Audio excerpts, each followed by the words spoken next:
The alarms of Outpost Raynor rang through the metal corridors as the night cycle lights shifted to emergency red. The ringing carried through thin walls, vibrating across decks that rarely saw disturbance. The frontier station sat on the ragged edge of the Perseus Rift, a region known for unexplained signals and the disappearance of 3 previous survey teams. Humans had only recently learned to push this far, and the outpost was still half-built, half-patched, and fully stressed out inside a cramped quarters room. A young technician named Leo snapped awake at the first tremor. The station shook again, as if a shuttle had rammed the docking ring. He pushed himself off his bunk and grabbed a jacket. Before he could reach the door, it exploded inward with a sharp metallic crack. The metal panel flew from its hinges and clattered across the floor. A figure stepped inside through drifting sparks. It was a woman in a battered infiltration suit, its reactive plates glowing from recent impacts. Her chest rose and fell with deliberate breath, and her visor flickered with the last trail of binary fragments before going dark. Leo recognized her immediately. Her name was Myra.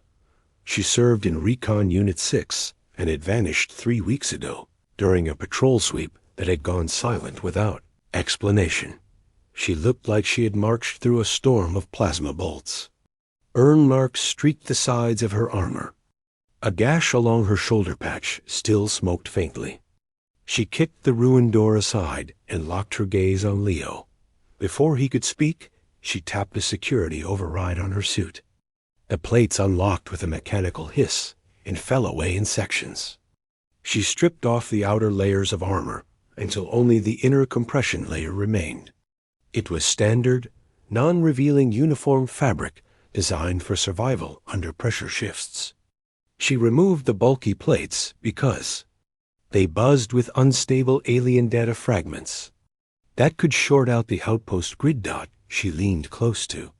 Leo. Her voice was low and tense. Stop me if you can. Then she collapsed. Leo barely caught her before she hit the deck.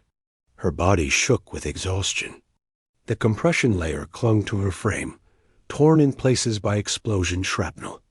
A pulse monitor, embedded in the fabric, flashed unstable readings. He dragged her to the bunk and checked her vitals. Her pulse was rapid but steady enough for stabilization. When she regained consciousness moments later, her voice came out strained. They followed me back. Lock this room. Leo activated the manual seal. The emergency shutters snapped down over the shattered doorway. He turned back to her and asked what she had seen in the rift. Mira sat up stiffly with a focused glare. Her eyes held a clarity that came from weeks of survival under constant threat. They are not drifting anomalies. They are studying us. Leo felt a cold knot in his stomach. Frontier scouts had long assumed the faint signals were natural or harmless. But Myra would not return half-dead, unless something intelligent and hostile waited out there. He handed her a ration pack and water. She shook her head. No time. They used pulses that infiltrate armor plates. That is why I removed mine. They plant signals inside alloys. Once inside the outpost, the signals jump systems. They seed the grid until they have full control. Leo looked at the armor pieces scattered across the floor. Wisps of static crawled along the edges like living threads. We need to warn Command. Mira shook her head again. Command is already compromised. The signals hit the main grid before I reached the station. I saw lights flicker in the command deck windows. That meant the network was already shifting patterns. Leo swallowed hard. Then what do we do? Myra adjusted her posture and stared at the emergency lighting with steely resolve. Humanity holds frontiers because we adapt. They have not seen that yet. We strike first. But we need the data shard I brought. It carries their root signal. If we isolate it, we break their influence. She tapped her belt. A small crystalline shard fell into her palm. It pulsed with faint violet light. Leo felt a pressure behind his eyes when he looked at it. He forced himself to look away. He asked how she had taken it. She answered with a voice roughened by determination. They underestimated human stubbornness. Myra stood despite her injuries. She tested her legs and nodded. Her movements were firm. She looked at the broken door and the scattered armor pieces. We move fast.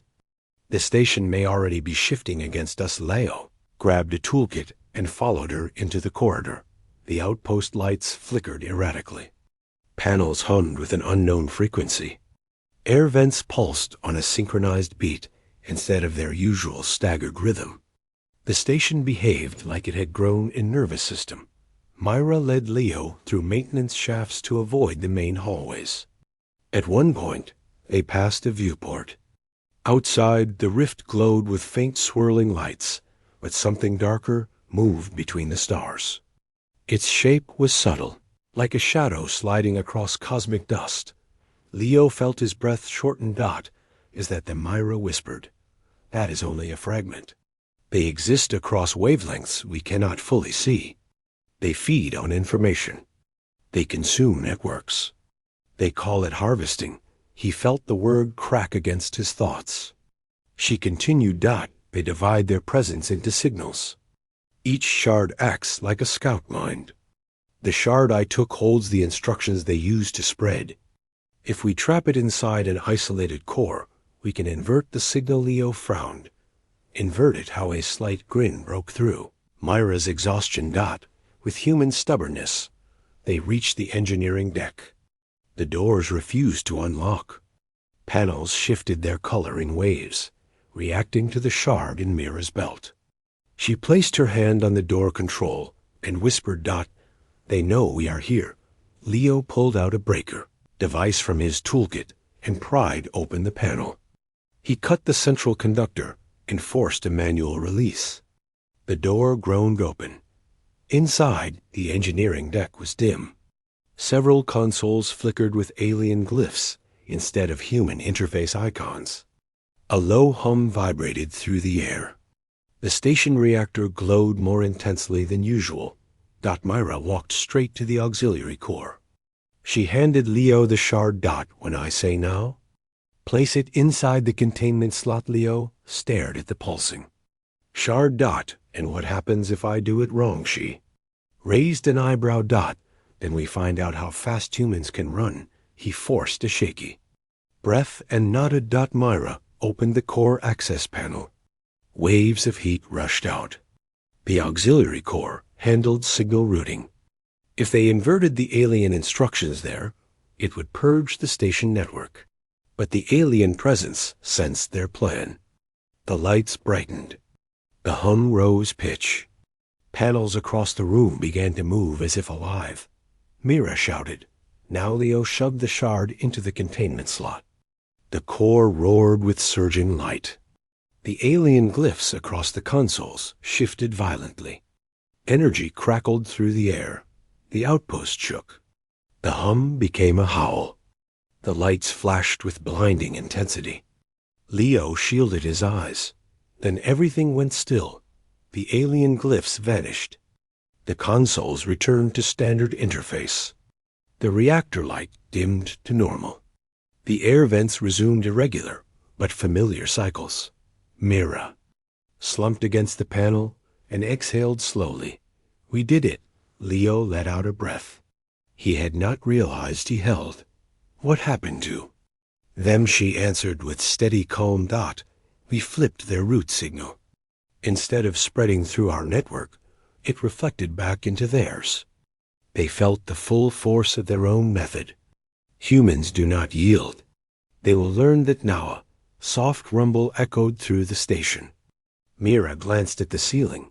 That is the last fragment retreating. Leo moved to steady her as she wobbled from exhaustion. She leaned on him briefly before standing straight again.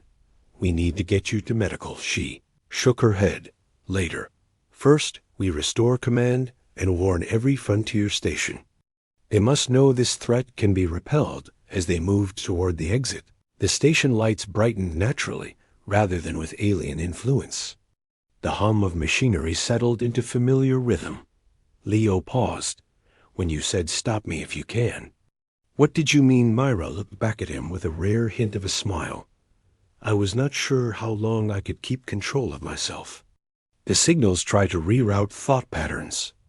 I wanted you to stop me if I failed, but I trusted you would see through. I've felt a strange warmth of pride mixed with relief. You made it back. She nodded. Humans always do. Walked through corridors that now felt safe again. The air carried the scent of ozone clearing after a storm. Crew members emerged from secured rooms, confused but unharmed. Command officers rushed through hallways, demanding status reports. No one understood the full danger they had faced, but they would soon. Mira stood before the command deck and addressed the officers with unwavering authority.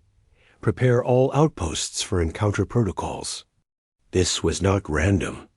This was probing. Humanity just answered her words, carried a weight that echoed through the restored systems. Hours later, after the station settled, Leo sat beside Mira in medical while she received treatment for her injuries.